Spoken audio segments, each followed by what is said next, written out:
We'll take this. We'll call to order the October 9th, 2018 meeting of the Utilities Committee of Ascension Parish Council. Would everyone please stand for the prayer, and please remain standing for the Pledge of Allegiance. In the name of the Father, Son, and Holy Spirit. Dear Lord, we thank you for this day.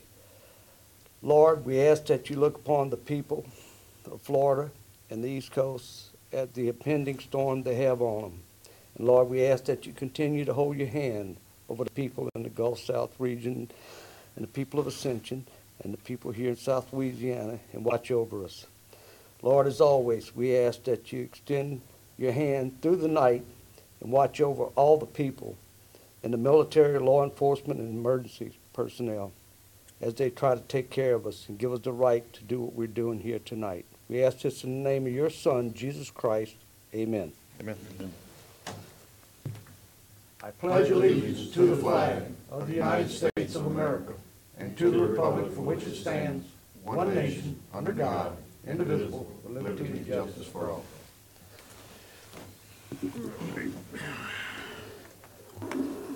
Please note that all committee members are present except Councilman Travis Turner.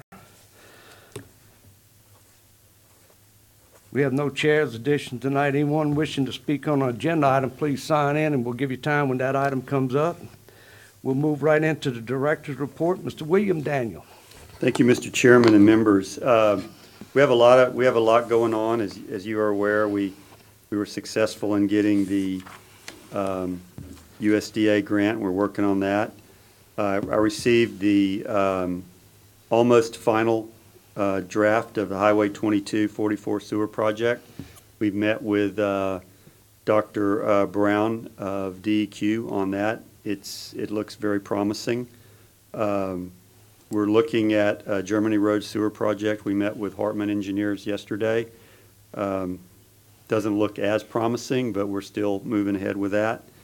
Again, we met with DEQ and discussed a number of different options for sewer, so we're moving ahead on those fronts as well. So unless y'all have any specific questions, that's the end of my director's report tonight.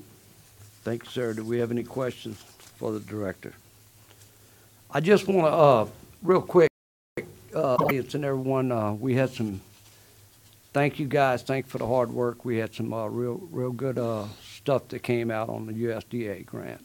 And what is the split there for the public between grant and between loans? It was about 44.8 something percent. So we basically are getting almost $8 million in grant and $9.5 million in loan. So it's a really good deal.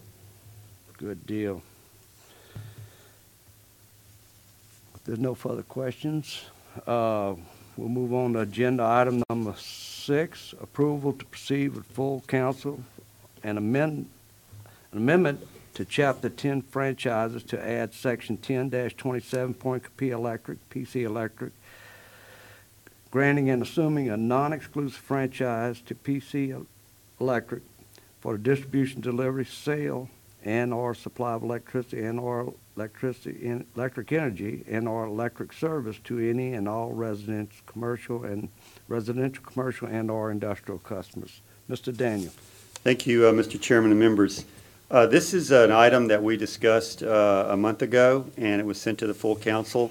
The council elected to send back to the committee for additional questions. So again, I have Ms. Lemoyne here with PC Electric, who will talk about the item.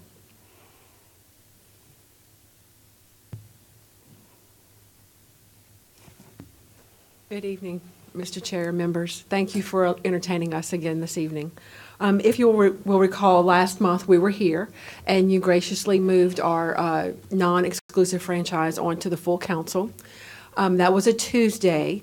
The following Wednesday, there was a Public Service Commission hearing where a very public argument between a public service commissioner and another co-op from North Louisiana spilled over into the press.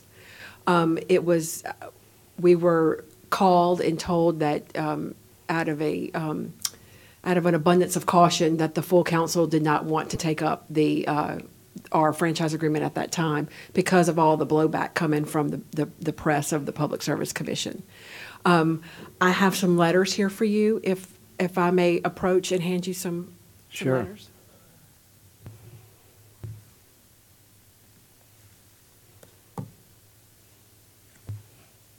Thank you.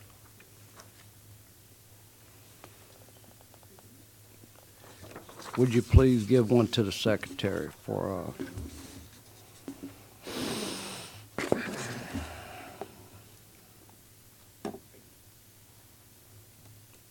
would you care to read that letter for the public, ma'am?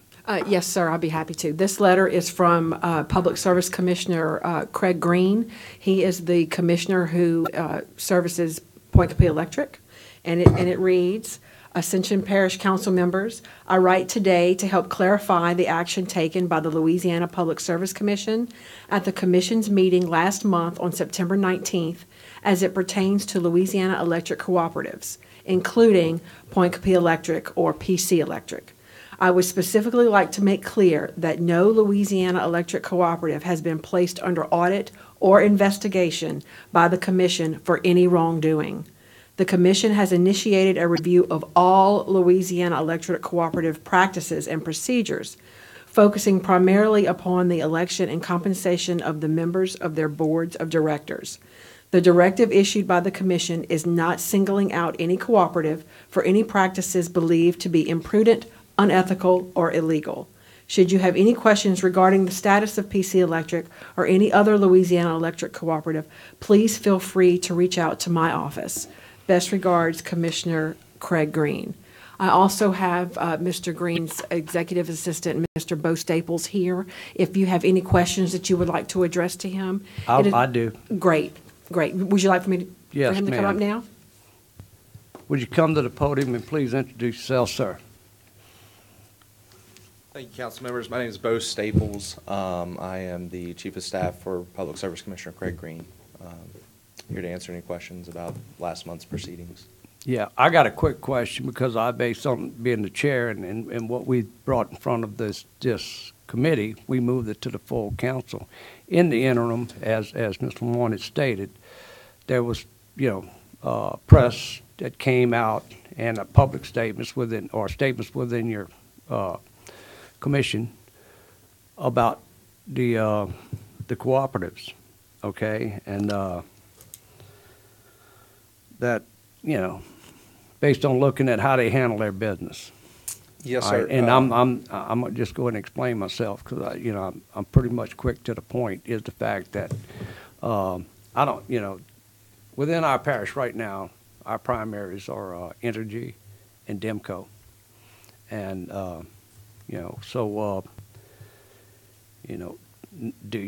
I guess the question is, and you being representing the Public Service Commission at this meeting tonight, are cooperatives based on their policies, procedures, and how they run their business different than one of the major non-cooperatives?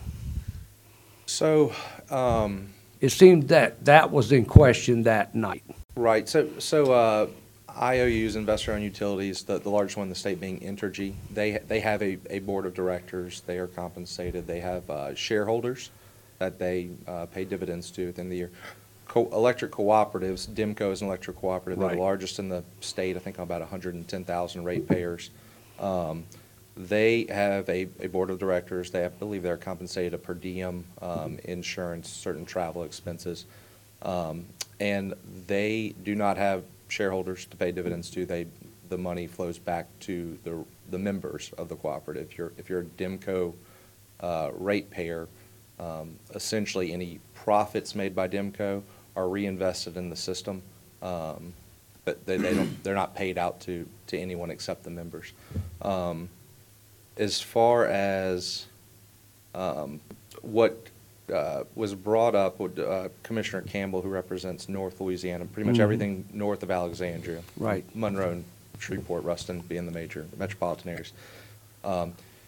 There was the Claiborne Electric Cooperative, which represents Claiborne Parish and a couple adjacent parishes, and they were seeking authorization for an $80 million loan to get into the fiber internet business, and they were planning to secure that financing with the ratepayers of the electric cooperative. So essentially, they would be using the borrowing ability of the electric customers to go out and borrow up to $80 million to get into the fiber business.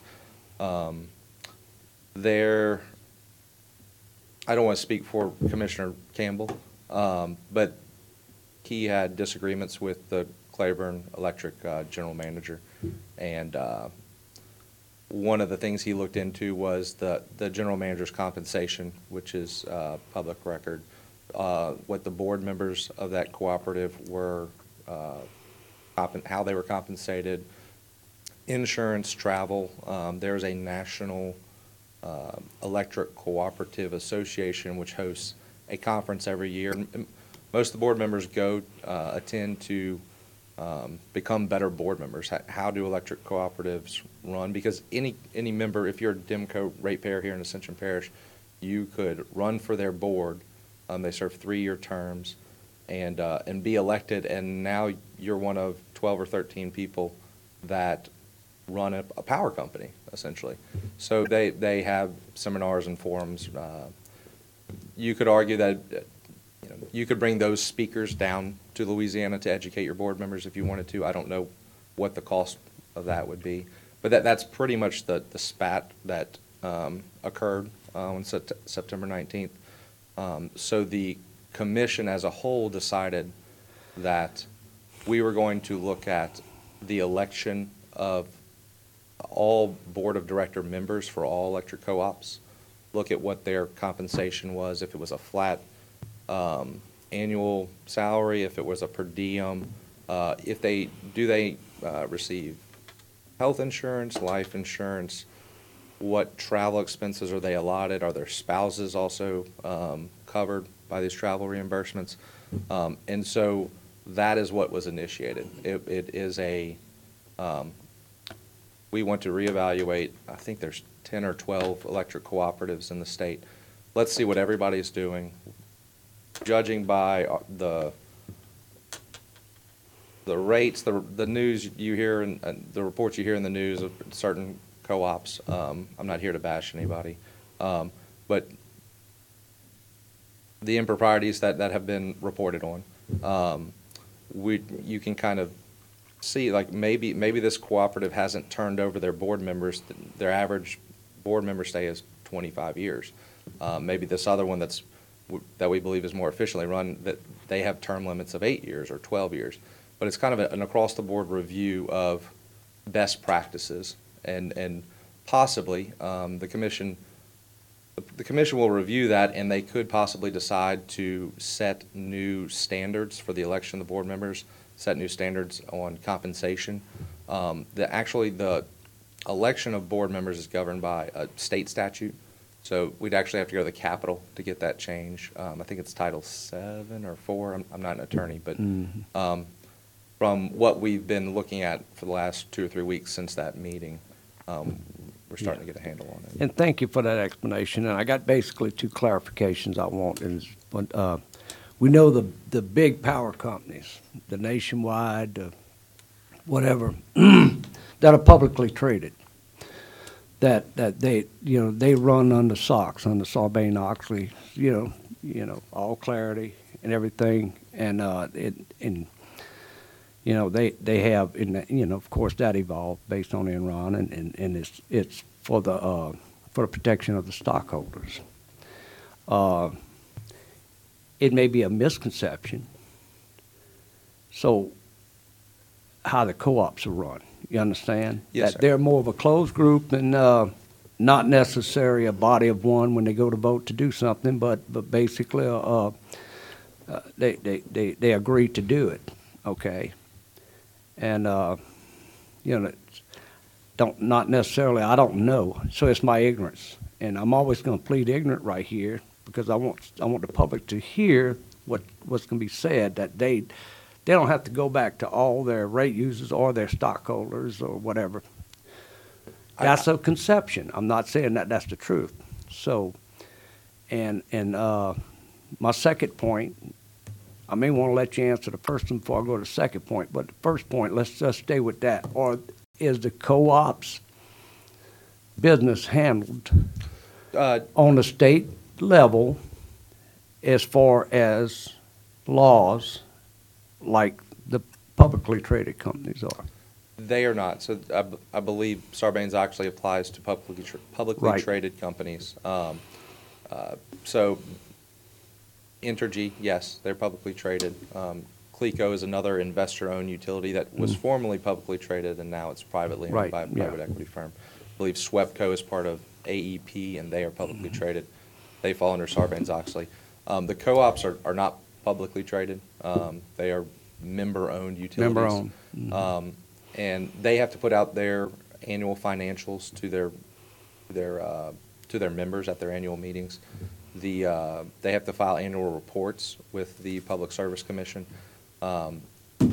Most of the electric cooperatives, I believe, are on what we call formula rate plans. It used to be if, rates would be set, and you could go 2 or 3 years without them coming to the commission to have their rates increased for need to expand or replace certain assets.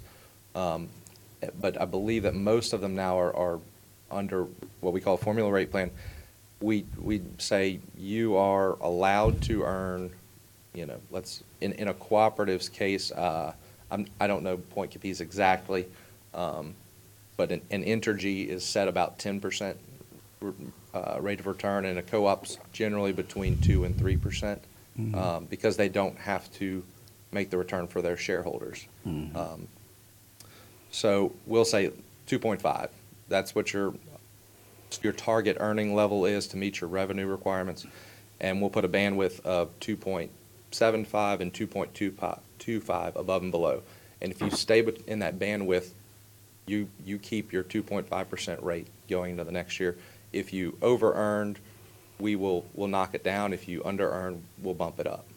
And how often is that done? You said a 4-year? For a formula rate plan, most formula rate plans are implemented in 3-year stretches. 3 years? And after each year, there's a review to see if you made your bandwidth or not. And Craig Green was elected in October, took office in November. I've been here since December, so I'm in about month 10. But does that sound about right, Myron? So, yeah, 1 year of every year there's an evaluation of expenses, asset purchases. The commission staff, they hire outside auditors, they hire outside legal counsel to analyze the expenditures and asset purchases and deem them prudent or imprudent, turn over all the information to the commissioners, and the commissioners make a vote each year to accept the annual report or increase or decrease the earning rate. Okay. And you somewhat answered, thank you very much, sir. You somewhat answered my second question, which was based on rates. Does the co-op, and I'm going to use Entergy since they're one of the big ones we know, does the co-op and the publicly traded, do they go in front of the Public Service Commission for rates? Yes, both of them do. That's what I want to make clear to everybody, that they both do. They petition for rate increases. Okay. So, I guess I had an excerpt from some document that showed the different rates. So the fact is that with Demco, PC Electric, and Entergy, they may be in the same area to plug into the same house, the same commercial building, or the same industrial plant. 3 different rates. Yes, sir. All right. I'm pretty sure the residents don't get a lot of negotiations on it, and I don't know if the commercial does, so I don't know if industry does. So essentially in Louisiana, we have something called the 300-foot rule.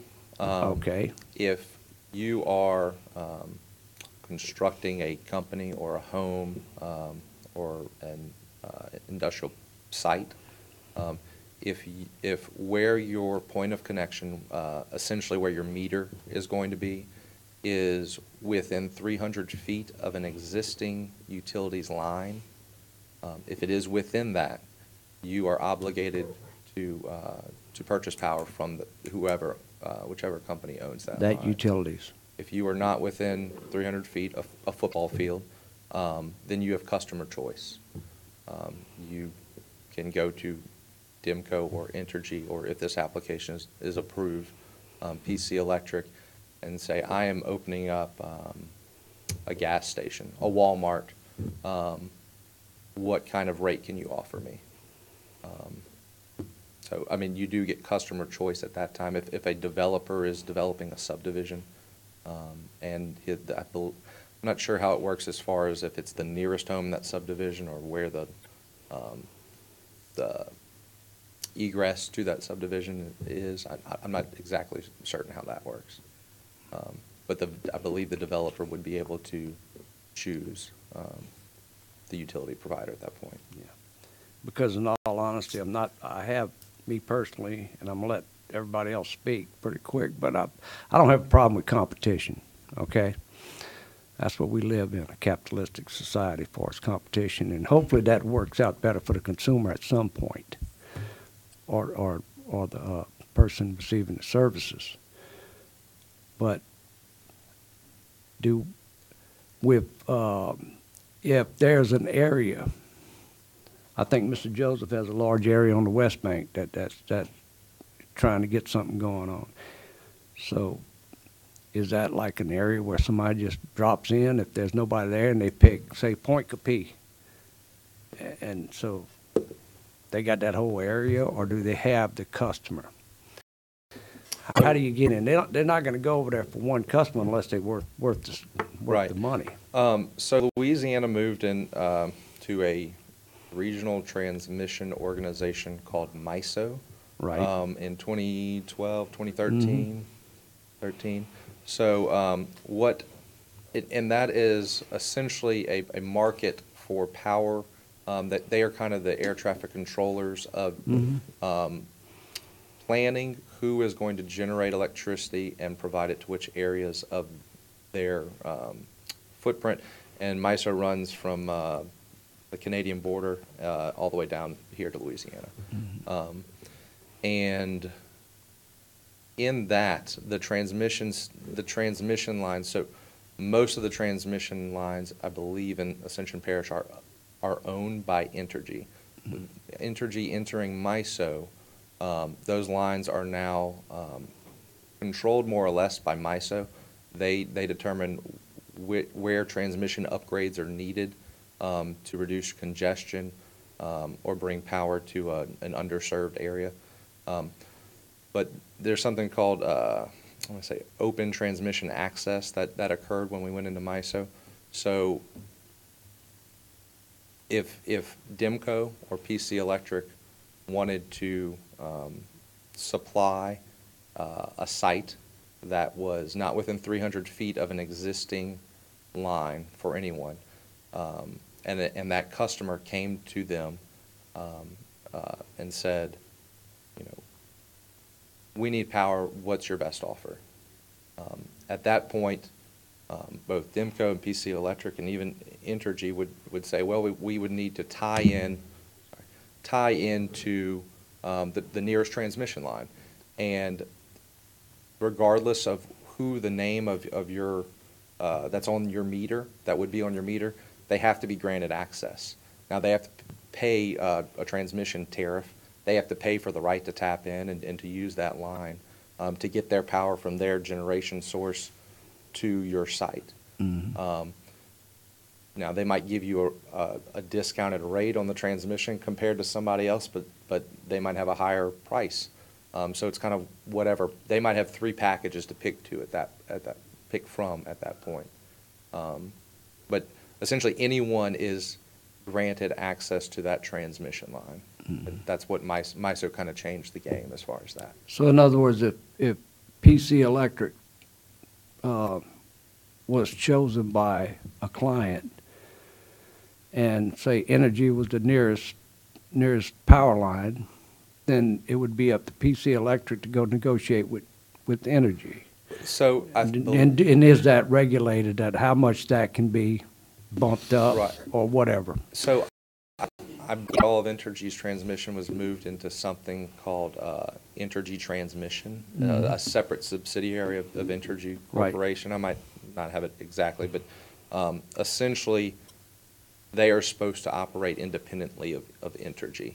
And the same transmission cost for PC Electric would be the same transmission cost for DEMCO, would be the same transmission cost for Entergy Louisiana. Yeah. ELL. And the price variant would be on building that tie to the transmission line. One company might be able to do it cheaper but have higher rates, and another one might be able to do it more expensively but have lower rates. Yeah. Thank you, sir. Thank y'all. Ms. Lemoyne, thank you for the letter, and Yes, sir. thanks for the Public Service Commission coming and explaining some stuff to us, and you know the public impact, UNPR, Yes, sir. okay? So when we hear a bunch of blurs about the co-ops, it's like y'all living high on the hog, whining and dining and everything, and nobody's regulating you. Yes, sir, we So I'm gonna be understand. just blunt with that. So that's the perception, and that's the chatter that goes around. All right, so the people of Ascension Parish got to know that they've got an equal opportunity with you, Yes, sir. and that they're not just contributing to somebody, that's that's not regulated. Okay, that's Yes, sir. why I extended a decent amount of time to the Public Service Commission representatives, and thank you very much for from Commissioner Green's office. Yes, and sir. So. I'm happy to provide any further information. Yeah, now I'm open the floor to my constituents here. All Mr. right. Joseph. I have a couple of questions, but one of them is, what is the difference between Energy and the electric company you have here? Over here, what they call it, Demco. Demco. Demco is a cooperative, just like. Demco is PG. Dixie Electric. But do they run parallel with each other, or, because I know Demco is only serving a certain part of the parish, and I got somebody in here, but I can tell you what, living here all my life, and I'm in the Demco area, all right, and I'm right on, my district borderlines Demco and Energy, but at this point, I mean, that's my, Demco has populated and actually facilitated the power lines, poles, and everything in their area. And I think Energy did the same thing, so I don't know where the mix came in years ago, but I mean, that's my question, because, I mean, with this franchise agreement, this space is saying they can go all over the parish, correct? yep, You know, parish wide. and. So can the others that are here.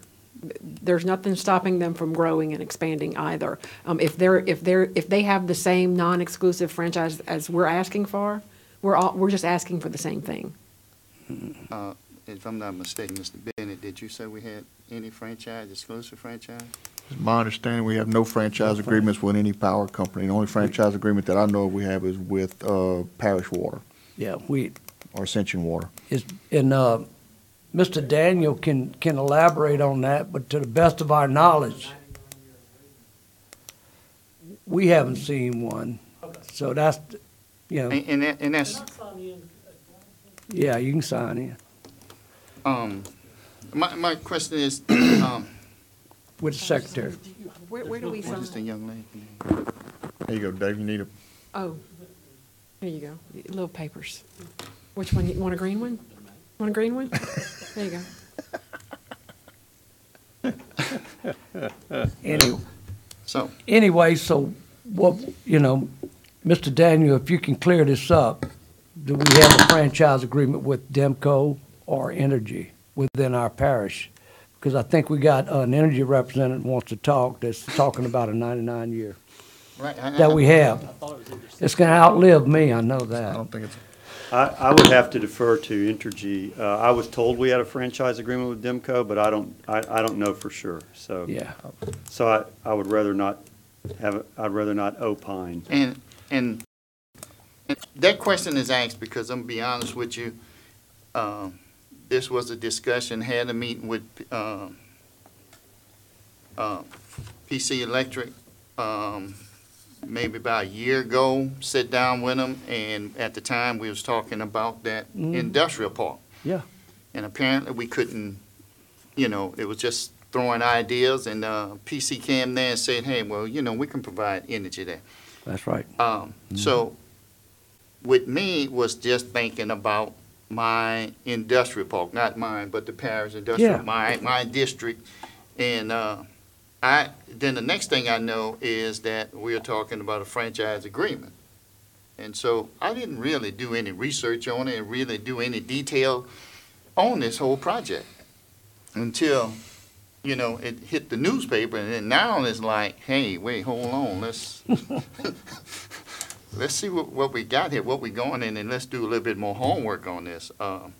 So for me, you know, PC, once again, I was only looking at it from the industrial park area in the Modesto area. I did not see it being a parish-wide franchise agreement, which not knowing what franchise agreement we have with Demco and Energy. So for me, I'm kind of sitting on it. Let's sit back on here and take another step back on this for me. And Get a little look, bit more homework on it. so you, We're just asking to compete in, That's it. in the parish. We're not asking for anyone else's business. We're not going to take anyone's business. We just want consumer choice, customer choice. We're just asking to compete. And it was our understanding that the way to do that was to have a franchise agreement. Yes, ma'am. So that all of our I's are dotted and our T's are crossed. So that if we are fortunate enough to come up with a large load, other utilities or other people can't challenge our right to do business in Ascension. So we're just trying to walk the walk and talk the talk. We're not, that's well, all. I want to clarify that I think that the path you took is right. Okay, thank you. And I think you've been straightforward with us so far on this. Thank you. Thank All you. right. Anything else, Mr. Jones? Oh, no, I mean, correct. We met, we talked. We did. And once again, I'm just saying, for me, I did not do my homework on it. Okay. Okay? And so for me, you know, I like to take a step back and do some more homework Yeah, we on it. need to hear from the speaker. Thank you, ma'am. Thank you. And I also have, my general manager, Myron Lambert, is here if you have any other questions. Thank you for your time. Thank you, ma'am. If Mr. Johnson and Mr. Sadler, if y'all would want to yield to Mr. Herring to say a few words. Absolutely. You good with that? sir? Yes. Mr. David Herring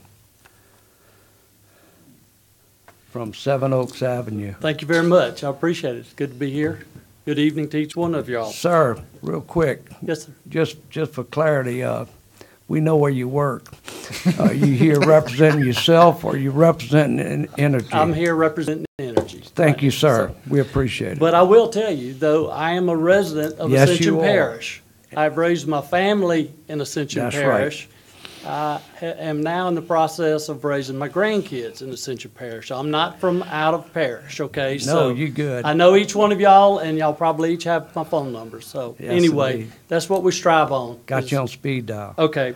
Anyway, I sent each one of y'all an email where I published from the Louisiana Public Service Commission. It's about the rates.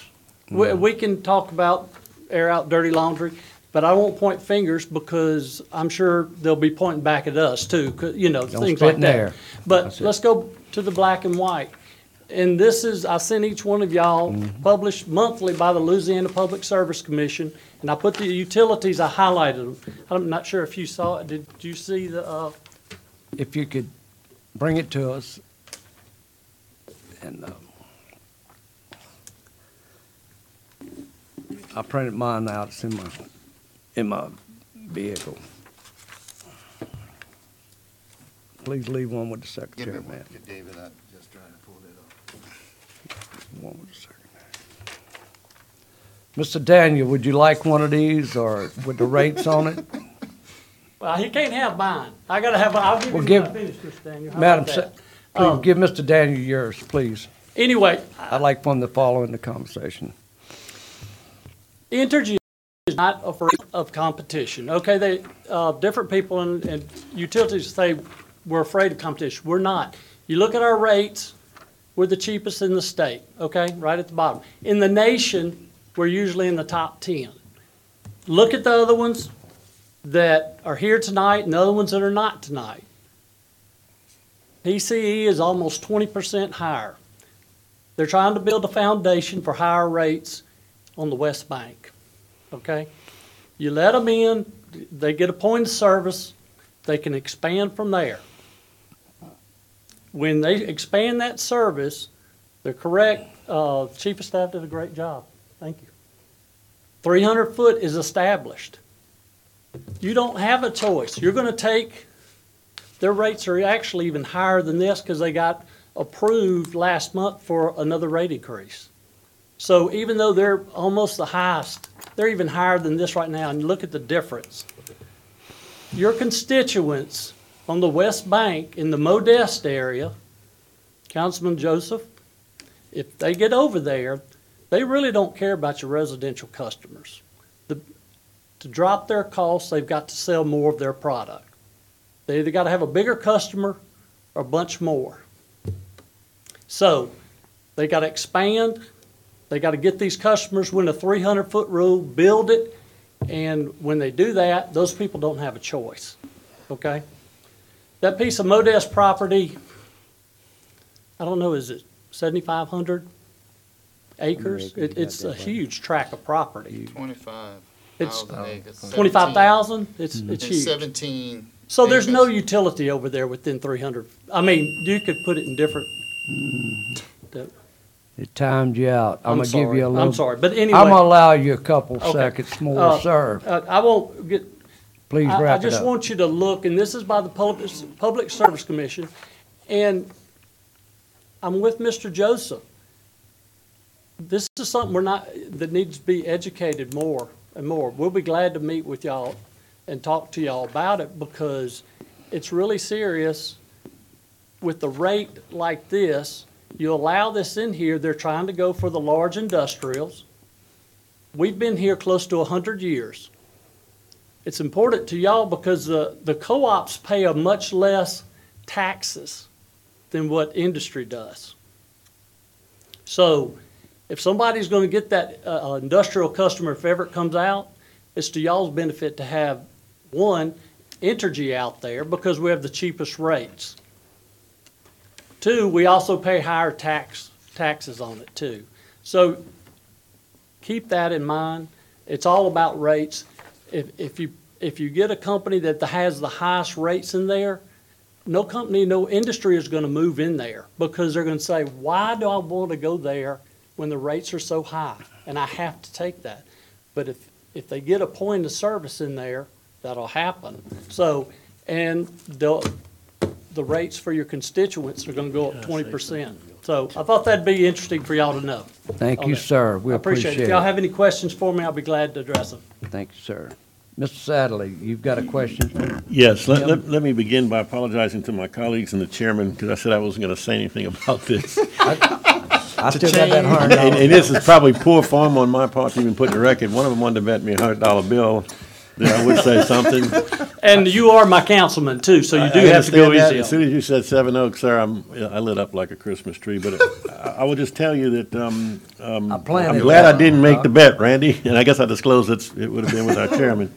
But I had a here's ringer in there, Doc. here's why I'm talking. Only again because, as I always say, I'm an ignorant beast awaiting my education. And I just got one, double barrel from Dr. Green's office through Mr. Bo Staples, who spoke earlier. Obviously, from the representative with PC Electric, and now with you, sir, from Citizen and D4, but also you speaking for Entergy, just for clarity. So here's what I see, and I'm not sure if this is right. So I'm going to ask the chairman to get clarity on this if we don't have it already. Are we saying here, based on your testimony just moments ago, that this 300-foot rule can force some customers, our constituents, our voters, citizens, let's call them, to buy more expensive electricity? And let me finish. So we have, in other words, a law on the books that can actually curtail what Mr. Kluot and myself, I would join him in that, and I'm sure everybody up here in this dais would, free market capitalism? Is that correct? Well, it was a long question, but if there's a got a utility simple within answer. 300 foot, the customer does not have an option. All right, and so if That's that, also if that was applicable forced then to to, energy. to any cooperative, in this case, on the table is Point Capee, who's asking for a non-exclusive franchise, they would then have to pay for 1,000 kilowatt hours for the people playing, keeping score at home, $107.12, compared to energy, and you didn't say how, sir, but you're welcome to clarify that, but you give two rates, 86.40 and 87.24. One is- And one it's is for dichotomized into old two GSU and old LP&L. PL. Yeah, it's two different PL rate territory, so that's the difference in Gulf why there's a States rate. Utility Yes. But and nonetheless, Louisiana both of Power them, Light. but both of them are $20 less. So I'm all like Randy, and I think probably everybody else, for free market capitalism. Yay, America, apple pie, Chevrolet. Ford. Actually, I'd like to change it to Ford, but agree with Randy again. But it puts a bad taste in my mouth if it's true we have a law on the books, as I said, that would curtail that process, because if you're within 300 feet and, you're forced to go, I mean, I don't think it's going to affect my customers, got me doing with you, my constituents, yourself included, because I think it's pretty firmly entrenched. But I look to my left, and I see a gentleman that has a lot here to risk That's right. with his, and so I understand his angst as a result to want to, I mean, I'm not for deferring things indefinitely, but I do agree, maybe we need to do some more homework, or unless somebody wants to just clarify right now, is that what we would be doing? Otherwise, Mr. Chairman, it is free market capitalism? Yes, sir. I can expand on that when you Thank get you. through. I'm fully willing to listen. Thank you, sir. Mr. Johnson. So one of the other things that was brought up earlier, and I don't know if y'all are Do you have prepared to, questions for, it may be for all of them, to be honest with you. It may be coming from the, well, I from the just, representative from, I Mr. want Dr. to share Green's that, office. I want to share that podium equally. Well, I not understand. biased. And so I guess what Mr. Staples brought out earlier is that, so we've got a potential for a certain amount of construction costs, and then we got a certain cost for the energy buying. And so, Dave, while I understand what you're bringing here with the rates, so what is your construction cost? I mean, it sounds like, and OJ, correct me if I'm wrong, and if it's that big of an issue, y'all are already on the West Bank, so why haven't we provided power to the property? Well, I was explaining it to Councilperson Casso, and I'm just kind of pointing the same, given the scenario with y'all. Y'all could go out there and run sewer and roads to a place, but you have to do your due diligence. You're not going to spend $20 million, $30 million on a 20, however many thousand acres out there. We're not going to go up there. Sure, we're in close proximity. Can't get the money but, back. But we can't go out there and just start sticking poles up, because then what happens, the property sells, plant comes in and says, well, we'd be interested, but you got structures all over the place. So it's money, when the industry comes Right. in and puts their handwritten signature on the document, said we're going there, then we're meeting with them and saying, where is your point of service going to be? We're going to build to you. So how far from the property are you? Well, it depends if they want transmission power or distribution power, the size of it. Transmission's quite a ways. I would probably say several miles. It's a good ways. Now, distribution is closer. Most large industries are going to want transmission, though. So, Right. it's a exorbitant price.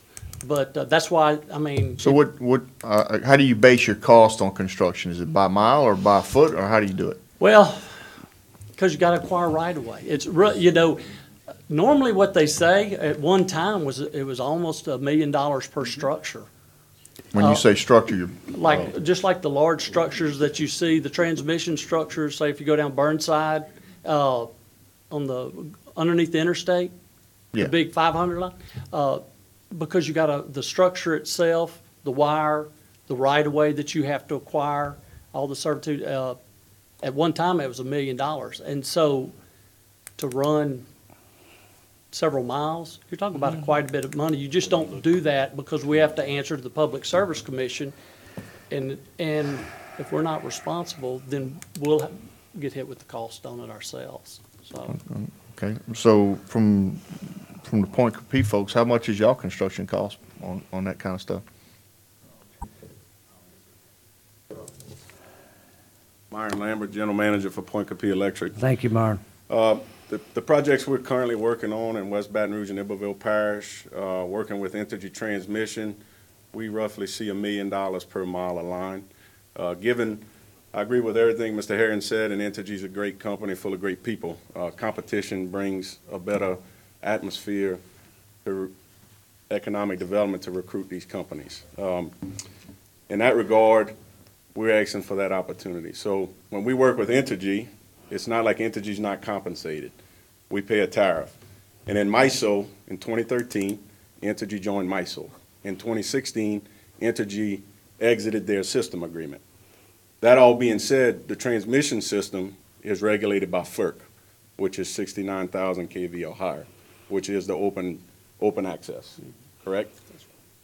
In the current situation, if I have a customer, a potential project, Entergy would revenue justify it for Point Coupee Electric, just as they would for the customer, because we're going to pay a tariff. As long as we sign that contract, it does.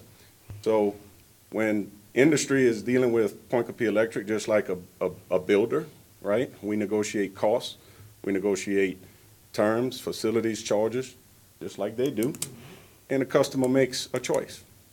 So the other thing is, for probably 15 years, excuse me, we were cheaper than Entergy for years.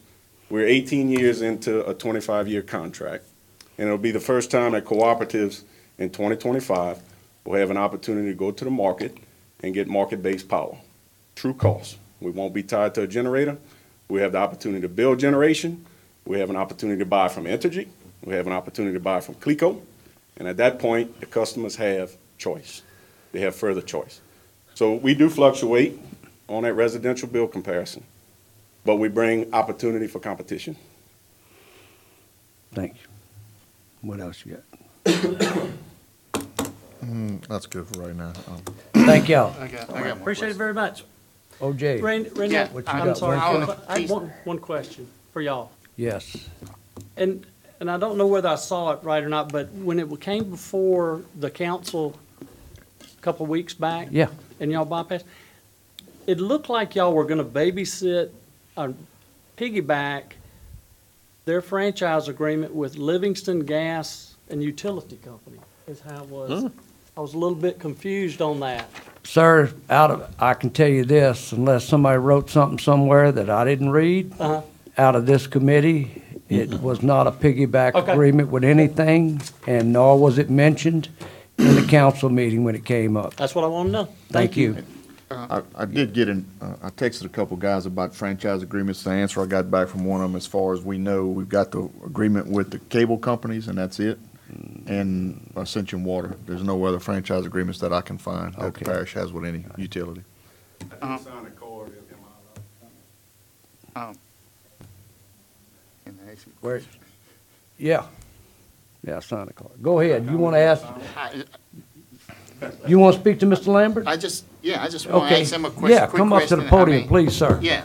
I also know y'all was working with St. James on this. correct. What is the status of St. James currently right now? St. James is currently pending. There is a docket at the PSC with all the same information you guys are looking at. It's pending. They're looking at it. We're working with their council to develop the tariff, not the tariff, I'm sorry, to develop the franchise and what they want in it. They're considering different options. I can't speak exactly what they want or what they don't want. So it's pending. It's in their attorney's I representation. believe Mr. Lemoyne's Yeah, got. excuse me, got Councilman update. Joseph, the St. James Council voted. Please go to the Could you go to microphone. the mic, ma'am? I'm deaf. Sorry. The St. James Council voted to give Parish President Roussel permission to To negotiate. negotiate franchise agreements. That's where it is. Now, as far as our specific franchise agreement, that is pending. but the council gave the parish president the permission to negotiate further franchises within St. James. Okay, That's all you got? that's all right, that's just one. All right. Uh, Thank you, sir. You'd want to make a statement? I did want to make a Go statement. ahead. In terms of being 20% higher and that we're trying to do a foundation, build a foundation to put higher rates in Ascension Parish, that's not the case. We're trying to bring competition. Industry has come to the cooperatives to have retail choice. Builders come to us wanting retail choice. And as this contract with La Gen matures in 2025, we're going to have an opportunity to improve our rates, just like Entergy's doing. They're improving their rates with generation and transmission. We're doing it the correct way. We've come to you ask for a franchise agreement, and we want to build a foundation for cheaper rates, not more expensive. Thank you, sir. Thank you for your consideration. I just want to state a couple things that as far as power generation and energy, no matter who you're getting it from, that it's been critical in the United States for probably 15 years, and you don't hear a lot about it, but given the sanctions on not building the nuclear plants and the big pushback on that, and then now we're looking at the coal fire, want to get them out of business with the NOx emissions. There's a lot out there that industry's fighting on both sides of the fence, and we're critical with power generation.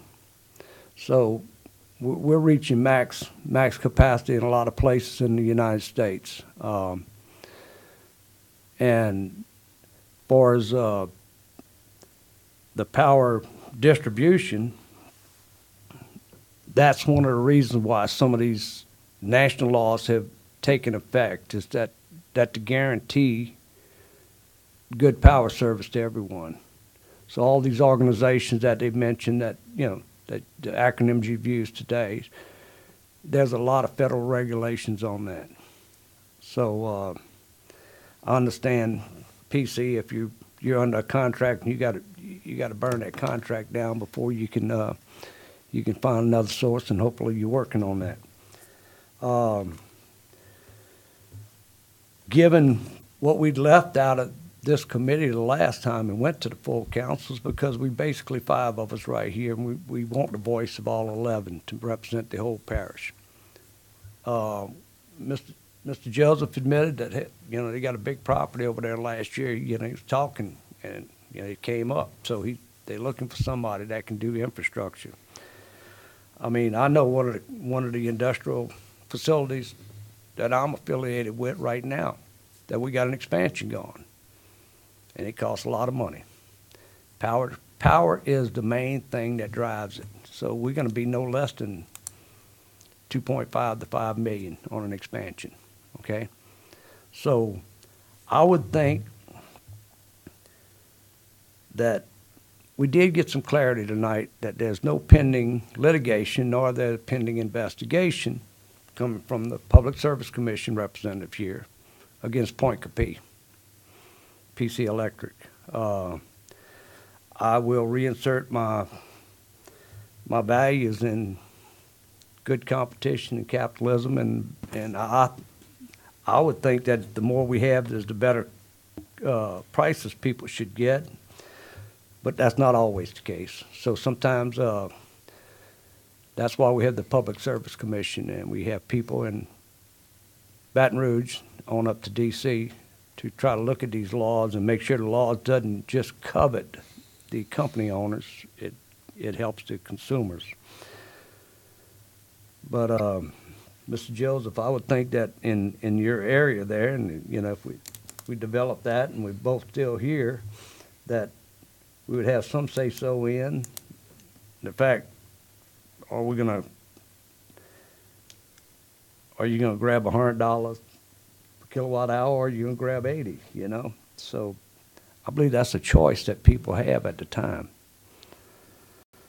Ms. Johnson, you'd expressed that you'd kind of try to contact somebody that we don't have franchise agreements with the other utilities that you know of. And I don't have any legal representation in front of me, but we have someone from Energy says he's got a 99-year. And I don't know when that started. You did say y'all been here for 100 years, so that might have expired last year. Okay, I just want to let you know. But anyway, it's just a joke. Yeah, anyway, I'm going to tell you what, once more, like I was, and I'm not going to make a motion in a second, but once more, like I was, I believe in competition, and I don't see anything illegal with this going forward to the council to give the administration the ability to negotiate a franchise agreement with PC Electric. With that, I'll leave it up to my fellow committee members. I would like to just stay there for one more month so I can talk to my constituents in that area. I didn't have this information before on what the cost would be. And I mean, those landowners are the ones that are gonna be dealing with this. And I would love to have, because my constituents are one of the poorest in the parish and in that area, very poor. So, if I'm gonna make a choice on franchise agreement, I would love to just to talk to them, come back, and if, I'll you know. second that. Well, I suggest you lobby your committee members, so you would like to do what, sir? Oh, to You like to take, defer it for to another defer it month for one more month so I can talk to my constituents. to the next committee, utilities committee meeting? We Right. have that, you making that as a motion, sir? That is my motion. I'll second And you have a second on it, Mr. Johnson? it. Yes. Do we have a vote? We ready for a vote? Any objections? It will be deferred to the next next committee meeting. So, before we shut this subject down, do you need information from Mr. Daniels? Would you please come to the podium, sir? Is there anything you need or we need that information needs to be supplied to us that we don't have in front of us as of right now? When those prices, and then also I just like to get with our legal department and make sure and refer to everything that, you know, everything that we can do and what we 13th is the date cannot do for next month's meeting. on this. 18th? 13th. Yeah. And right now, on that motion, it's looking like November the November 13th, as of right now, that meeting. November 13th. Mr. Daniel, do you believe, do we need any more information that we don't have in front of us? Well, I'm going to find out about the franchise agreement issue between now and then, and I'll be happy to work with Mr. Joseph and get him anything else he needs, or any one of you, anything that y'all. What I'm gonna request as chair, I would like for you to hit legal pretty quick and let us know via email to us, and I'm all right with the whole council, but basically to this committee members is, do we have a franchise agreement with the two ones, and I'm pretty sure I'm not mistaken, the only two I know of in the parish are Entergy and Demco. And on a territorial. And what is those agreements, what's the binding agreements with them? And it's either one of those agreements, is it any type of exclusive? Well, they either exist or they don't, so we just need to That's see it. the agreement if Yeah. it exists. Yeah, It'll tell you about territory and Yeah. everything. but I want to, and, I'll see what I can what find else out would you tomorrow. need? That's it? Yeah, I'll get with Mr. Daniel, meet with Mr. Daniel, and then we'll sit down and look over those documents. But I'll definitely get up to speed on the bottom line of the franchise, how it will affect my constituent in that area. Yes, sir. Okay. Well, with that, I want to thank the people from PC Electric for coming. Thank everybody. Thank the Public Service Representative, Mr. Staples, and thank you, Energy, for coming. We appreciate your input from everybody. With that, that motion passes. We'll move on to agenda item number 7, approval to proceed to the full council amendment number 1 to the LA 42 widening and improvements parish state agreement between Louisiana DOTD and Ascension Parish. Mr. Daniel. Thank you, Mr. Chairman and members. This is an amendment to the original contract that, where LA 42 was constructed. Prior to the construction of the road, we had to put in sewer. And DOTD was, under the contract that we had with DOTD, they were actually responsible for the sewer construction. They didn't think they were responsible for the sewer construction. And, but if you read the agreement, and our attorneys have, the agreement is fairly clear in that regard. At the same time, we wanted them to expand the size of the bridge at Muddy Creek. So we had two different kind of, conversations going regarding LA 42. So they agreed to expand the Muddy Creek, and we think that that was the appropriate thing to do based on our modeling of the flow through there. And they would like to return to us, which they thought we originally had, the responsibility for the sewer on LA 42. And let me backtrack for 1 second. The reason that we went to DOTD about the sewer on LA 42 was because we had cambered it and we found some issues with it that we wanted corrected. And so they agreed that they would contact Wharton Smith and put a demand on them to correct the sewer, which they have done. And then they would like to turn that, since it's our sewer system, they'd like to turn that over to us for the final resolution. So what this amendment to that contract does is just that. It turns back the sewer over to us for the final resolution of any issues that we have with Wharton Smith, and it says that they will widen Muddy Creek. I'd be happy to answer any questions. Yes, Mr. Johnson. So where are we at as far as the final buy-off on the sewer project on 42? They have contacted on our behalf Wharton Smith, and we're just waiting to sign this, and then we'll start negotiating with Wharton Smith on fixing what we think is the problems with the sewer. How many punch list items do we have, or what are the problems that we're looking at? Well, the problems we have were there were some manholes, and then there were a couple of leaks that we want them to repair. Okay. And what are they gonna do to Muddy Creek? They're gonna Make the channel bigger. they're gonna make the channel bigger. They put some box culverts underneath there, and they don't look like they're gonna, I mean, they're nice size, but they're not big enough, in my opinion. So they're gonna add another one and make it wider, and it fits with the modeling that we did. So we feel like this is not necessarily a quid pro quo, but it basically is gonna solve the problem and not a lot of We feel like it was a good trade-off. good trade-off between Ascension and DOTD. I mean, the cost is ours to bear on the sewer system Yeah. anyway. They're not paying anything for it. No. That's correct. So it puts us a little bit more in control of our own destiny with some of it, as long as all the contractual obligations from Wharton Smith are actually going to be obligated to us instead of DOTD, and we got some hammers to get done what we need to get done. I'll make a motion to send it to the full council for approval. We have a motion by Mr. Johnson, a second by Mr. Joseph. Any discussion? Any objection? That passes. Thank you, sir. Thank you, Mr. Chairman.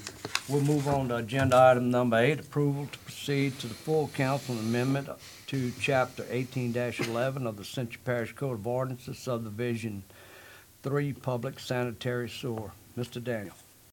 Thank you, Mr. Chairman.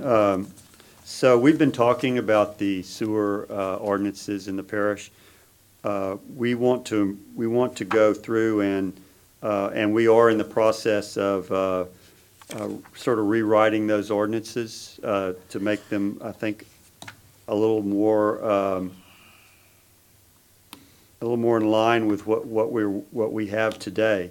However, there was one that was really egregious that I wanted to fix as soon as possible, so I'm bringing that one here to you today, or at least in my mind, it's egregious. And that has to do with the reimbursement of the sewer development fee that we give to the developers today.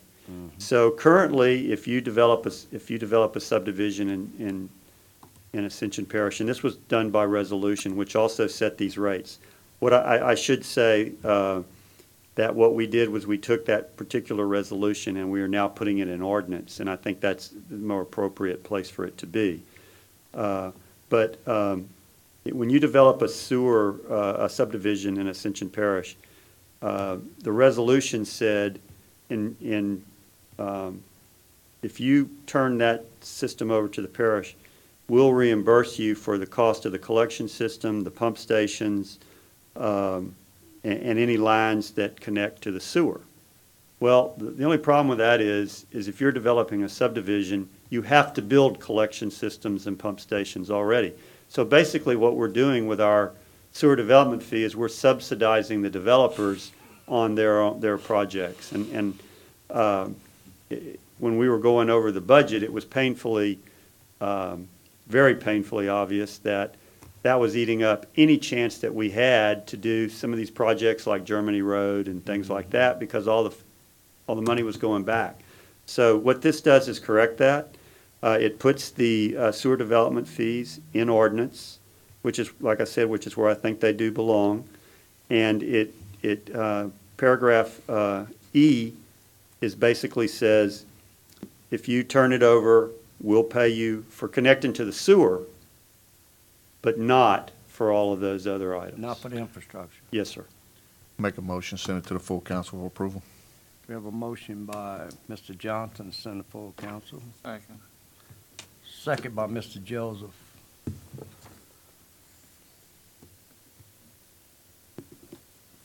Any discussion? Any objection?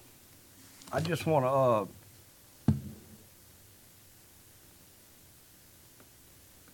never mind, you'd already made that point, so I was gonna try to make something for the public, but it's already there. We're gonna save some money. Yes. Sometimes it doesn't hurt, Mr. Chairman, to make a point twice.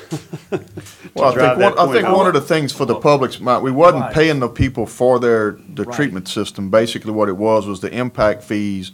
They were getting credited for the cost of it in their impact fees. So they basically, we were waiving their fees that they had to pay us. That's And it. so it was basically, they were getting the reduction in what they owed to the parish as far as the fees that they would pay us. And, Not that we were cutting them a check and I was reimbursing gonna them for joke anything. at whenever that time that was, that may have been by design, Mr. Daniel, but, so we're gonna change the design today. Thank you, And sir. I would think that, I appreciate your concurrence on that matter, sir. Thank you. No objection? Motion passes. We'll move on to agenda number 9, Parish Utilities of Ascension Monthly Water Audit Report. Mr. Daniel. Thank you, Mr. Chairman. I think the thing that I would like to point out on this particular audit report is we only accounted for 2.5 million gallons, unaccounted for 2.5 million gallons, which is outstanding. We've been fixing leaks. Floyd Foster and his crews have done an incredible job. Also, we have done a lot to make sure that all the processes in the plant that are much more understandable. So, like previously I told you, we went out there and we had tested all the meters and everything. So these numbers are becoming more accurate as we move along. And so I just have to congratulate everybody that's working for PUA on what a great job that they have done and continue to do. Well, thank you, sir, and at least maybe the people that's receiving the water service is getting better service right now, so that's a good thing. And we're hopeful to keep up the water pressure. Again, the water quality is great, and we're trying to keep it that way. Quality first, quantity second. Any questions?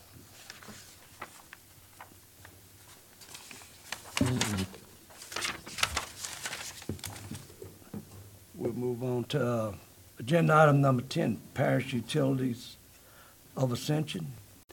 Cost per 1,000 gallons of water produced.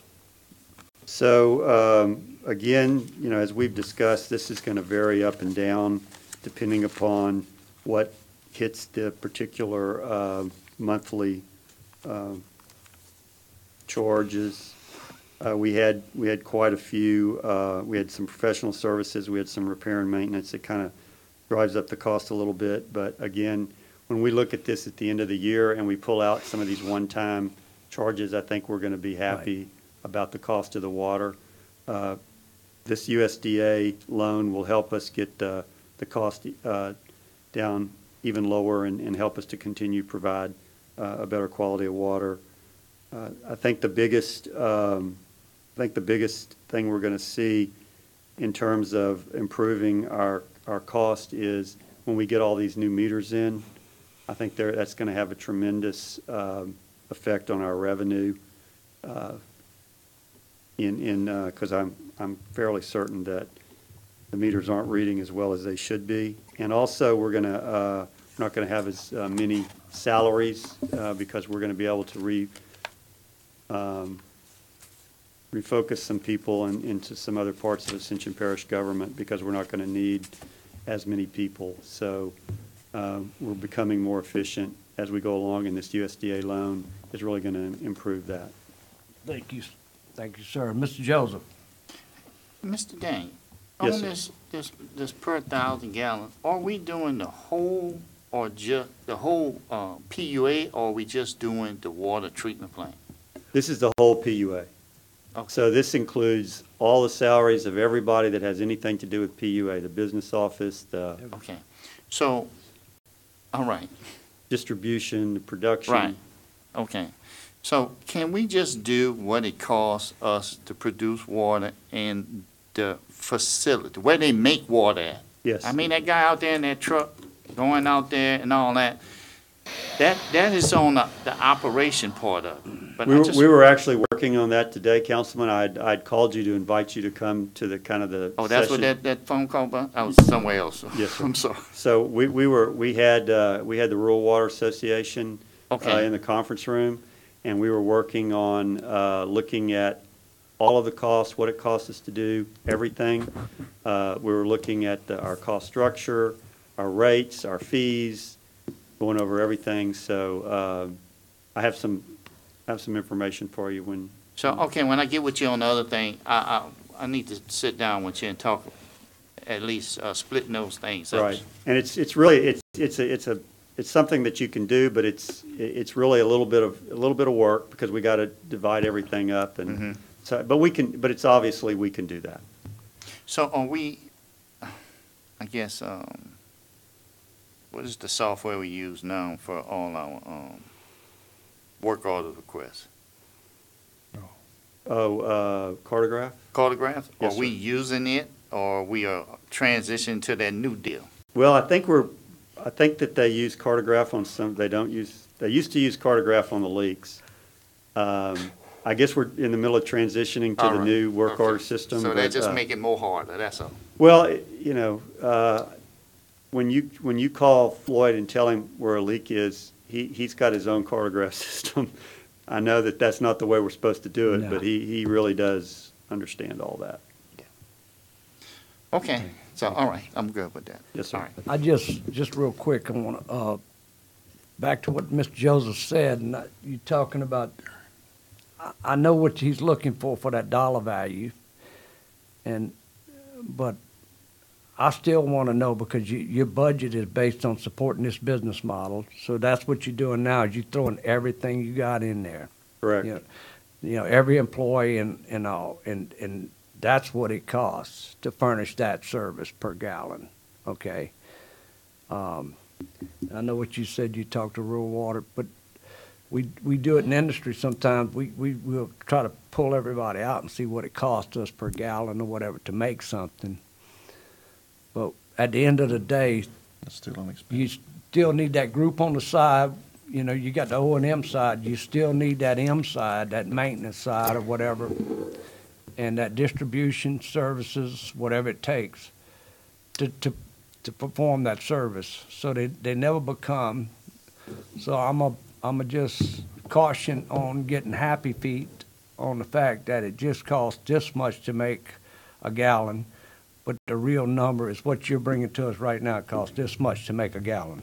Right, To and perform like- the service for the people and get it out. Right, and like I said, right now, continue making quality water. I mean, we're replacing pumps, we have to replace the raw water intake, we had some issues like that. All of those problems, or the majority of those problems, will be immediately helped by the influx of money by this USDA loan.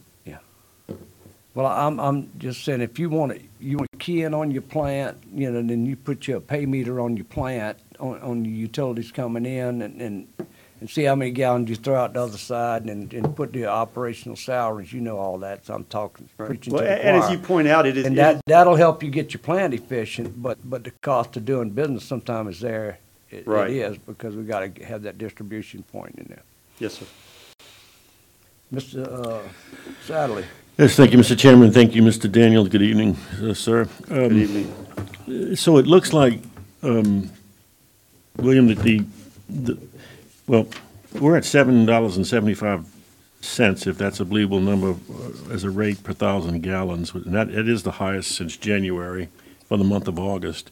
And it looks to me like the big jumps this month occurred in salaries and wages and the employee benefits that go with the same, as well as the category of repair and maintenance. And I guess that's what you're talking about, going out and fixing all these leaks and so forth and so on. So I can understand that. And I also understand it when we get this USDA grant/loan situation extant, we're going to be putting in lots more pipes and meters, and that's going to be very, very helpful to stem off the leaks and so forth. But the jump in salaries, do we add a bunch of people in the month of August for that? Or why did we go from, I guess, the 55,839 figure to the 83,593, and that doesn't even include the benefits? Yeah, I'm not sure because the benefits didn't go up that much. So, it could be that we captured a partial. We had 3 pay periods, and so we might have picked up that in the month of August. So, Might be a longer period than normal? Yes, Is that sir. what you're saying? yes, sir. Okay, Yeah. okay. Which, again, all the way to the bottom line, the 775 as a result may not be totally realistic. No, and that's for the what I month of say. August. You really have to look at it sort of like in total. So and again, there's quite a few one-time expenses, that as we're trying to keep this thing running. So we have those which will go away and improve the cost per 1,000 gallons. Gotcha. Thank you, Mr. Chairman. Yeah, I'm just noting that if I went back to January, I would believe that, like, your R&M, your January number is probably not real. I think that as the work you've been doing, that you're gathering better information all the time, and that's why we're seeing some truer stuff. We were at $1.94, we'd be in good Yes. shape. I'm wearing out the carpet to finance. I know. Good. That's why I believe that you're covering all your bases, and we appreciate it, because this is the best information we continue to get. And so we're seeing real numbers here. Yes, sir. Closer to more accurate numbers. Yeah. Thank you. Any other discussion? Motion to adjourn. Before I entertain that motion, I'll entertain the motion to adjourn by Mr. Satterley, Second. second by Mr. Joseph. I just want to let everybody know, and let my colleagues here on this committee know that within this committee for sure, and I think within the parish council, we hadn't lost focus of the mission on sewer to get it out of the rivers, out of the Amite River and Manchac and everywhere, and get it into the Mississippi River where DEQ and everybody else wants it. And so we hope to be making some more strides and progress, and we do realize that our capturing audience is the P16 modified area. And so we're going to continue to work in that. With that, we are adjourned.